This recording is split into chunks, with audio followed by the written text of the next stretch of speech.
प्रिय छात्रों, नमस्कार। आज हम लोग पढ़ेंगे कक्षा 10 गणित प्रश्नावली 2.2। दूसरा क्वेश्चन हम लोग पढ़ेंगे, कह रहा एक द्विघात बहुपद ज्ञात कीजिए जिसके शून्यकों के योग तथा गुणनफल क्रमशः दी गई संख्याएं हैं। पहला क्वेश्चन 1/4 - 1, दूसरा करड़ी में 2 माइनस 1/3। इसी तरीके से आप देखिए 4 दिया गया सभी क्वेश्चन हमें दिखाई दे रहा है। तो हम लोग स्टार्ट करते हैं। सबसे पहला क्वेश्चन 1/4 - 1। चलिए हम देखते हैं इसको। तो हमको सबसे पहले एक जो है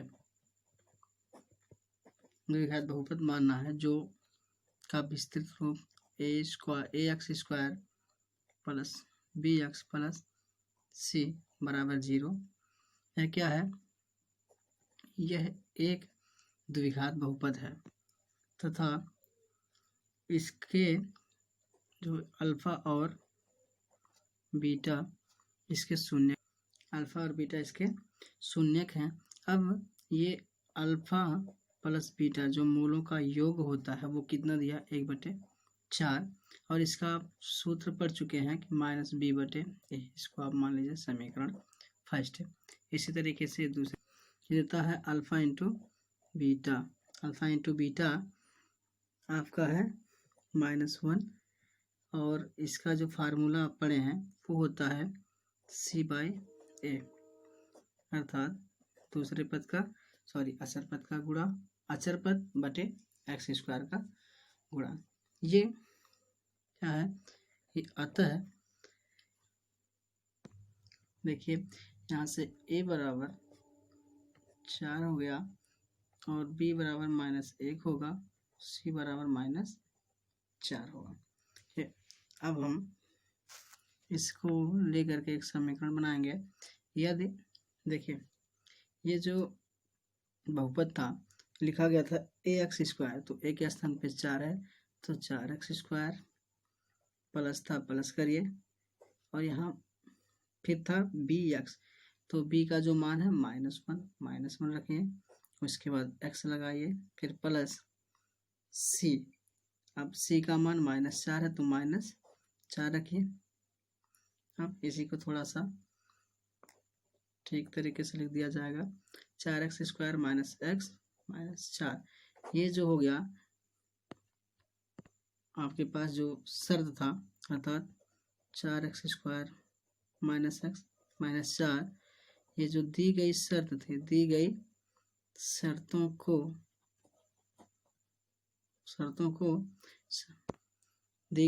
को संतुष्ट करने वाला बहुपद है।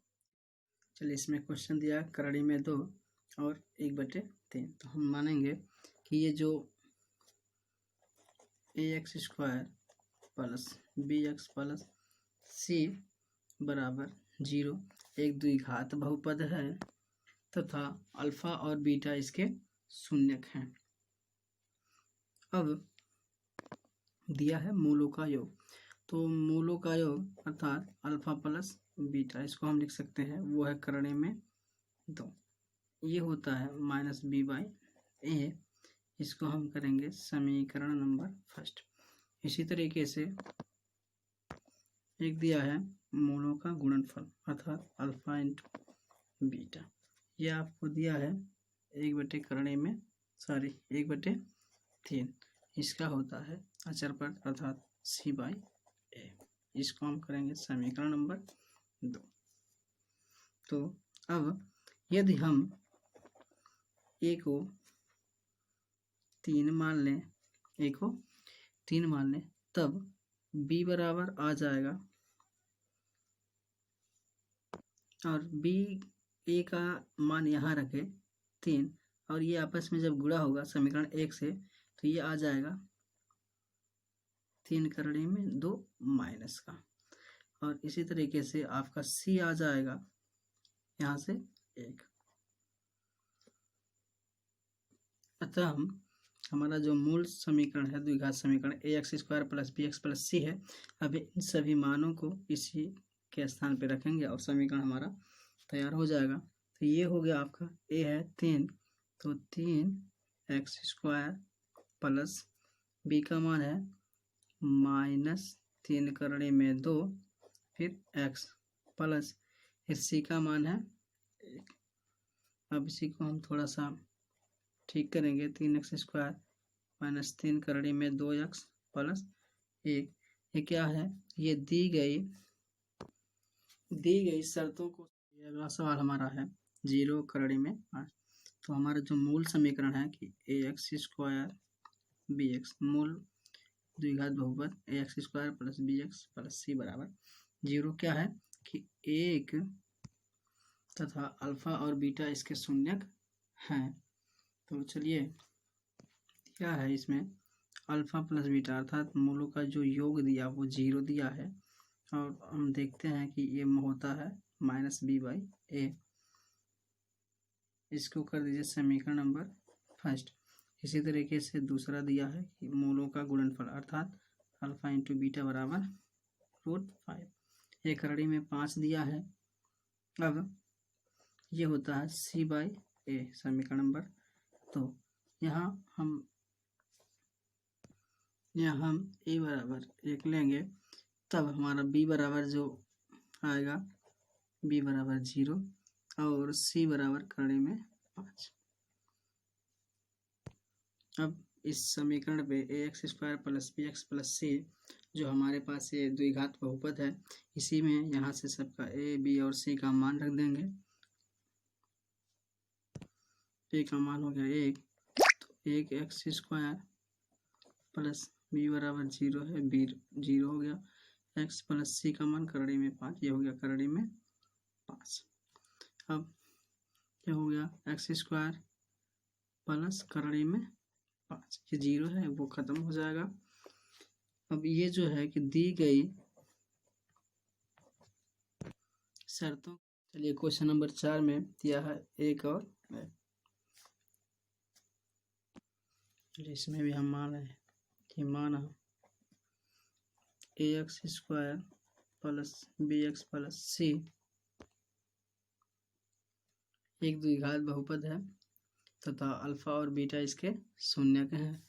तो एक दिया है मूलों का योग, तो मूलों का योग होता है अल्फा प्लस बीटा, ये भी एक दिया है और इसका हम लोग फार्मूला देखते हैं कि वो -b/a होता है। इसको हम लोग कर लेना समीकरण नंबर फर्स्ट। और दूसरा दिया है मूलों का गुणनफल अर्थात अल्फा इंटू बीटा, ये भी है एक और इसका जो फार्मूला होता है अचर पद अर्थात c/a, इसको हम लोग मान लेते हैं समीकरण नंबर 2। अब यदि जो है a बराबर हम ले लेते हैं a बराबर 1 तो यहाँ पे 1 रखने पे ये जो b होगा वो -1 होगा और c भी 1 ही होगा। तो अतः हम देखते हैं कि ये जो समीकरण बनता है इससे कि दी गई कि ये दी गई जो बहुपद है वो शर्तों को संतुष्ट करने वाला बहुपद है।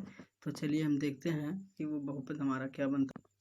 ये आपका जो मूल समीकरण ax² plus bx plus c हम जानते हैं, इसी सब पे जो है आप सबका मान रख दीजिए। तो जो a का मान है वो आपका है 1x², b का मान -1, x प्लस c का मान भी 1 है। अब ये हो जाएगा x² माइनस x प्लस 1, ये आपका समीकरण हो गया। जो इसमें क्वेश्चन नंबर 5 दिया है -1/4 और 1/4, तो इसमें हम लोग मानेंगे कि ax² plus bx plus c एक द्विघात बहुपद है और अल्फा और बीटा इसके शून्यक हैं। अब इसमें शून्यकों का जो योग दिया है अर्थात अल्फा प्लस बीटा दिया है -1/4, ये होता है -b/a। इसको हम लोग करते हैं समीकरण नंबर फर्स्ट। इसी तरीके से अल्फा इंटू बीटा जो दिया है 1/4 प्लस का ये होता है c/a, इसको हम लोग करते हैं समीकरण नंबर 2। चलिए अगर हमने यदि ए बराबर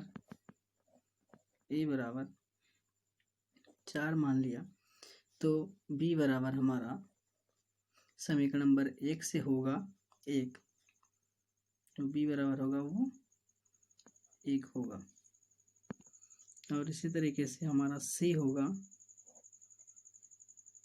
ये भी 1 होगा। तो चलिए हम समीकरण को लिखते हैं। समीकरण था ax² + bx + c, तो उसी ए बी सी के स्थान पे मान को रख दीजिए। ये हो जाएगा ax के स्थान पे a का मान 4 है, 4x² प्लस b का मान है 1, ये होगा 1x प्लस c का मान 1, तो ये पूर्णतः हो जाएगा 4x² प्लस x प्लस 1, और ये समीकरण को संतुष्ट करता है। चलिए इस क्वेश्चन का जो लास्ट क्वेश्चन है इस चैप्टर का, वो है 4 और 1। तो सबसे पहले हम वही प्रक्रिया करेंगे जो अभी पीछे से करते हुए आ रहे हैं। हमने माना ax² plus bx plus c बराबर 0 एक द्विघात बहुपद है तथा अल्फा और बीटा इसके एक शून्यक हैं। तो अल्फा और बीटा को एक बार योग दिया है, एक अल्फा बीटा का गुणनफल दिया। तो अल्फा बीटा का जो योग है वो 4 है। हम जानते हैं कि इसका जो योगफल होता है -b/c होता है। इसको हम समीकरण 1 मानते हैं। इसी तरीके से इसका जो गुणनफल दिया है वो अल्फा इंटू बीटा दिया है 1, और ये होता है अचर पद बट्टे x² का गुणांक, जिसको हम बोलते हैं c/a। इसको हमने माना समीकरण नंबर 2। देखिए यहाँ -b/a होता है, तो हमने यदि हम a को 1 माना है तो समीकरण नंबर पहले से जो b का मान होगा वो -4 होगा, और समीकरण नंबर 2 से c का मान 1 होगा। अतः अब हम जो है सबका मान इस समीकरण वाले बहुपद पे रखेंगे, जो कि है x² अर्थात a गुणे x² प्लस है -4x फिर प्लस है 1 अर्थात अचर पद। तो ये हो गया x², ये -4x 1 प्लस 1। ये कि दी गई शर्तों को संतुष्ट करने वाला बहुपद है। इसी तरीके से हमारा ये 2.2 लेसन या प्रश्नावली समाप्त होता है।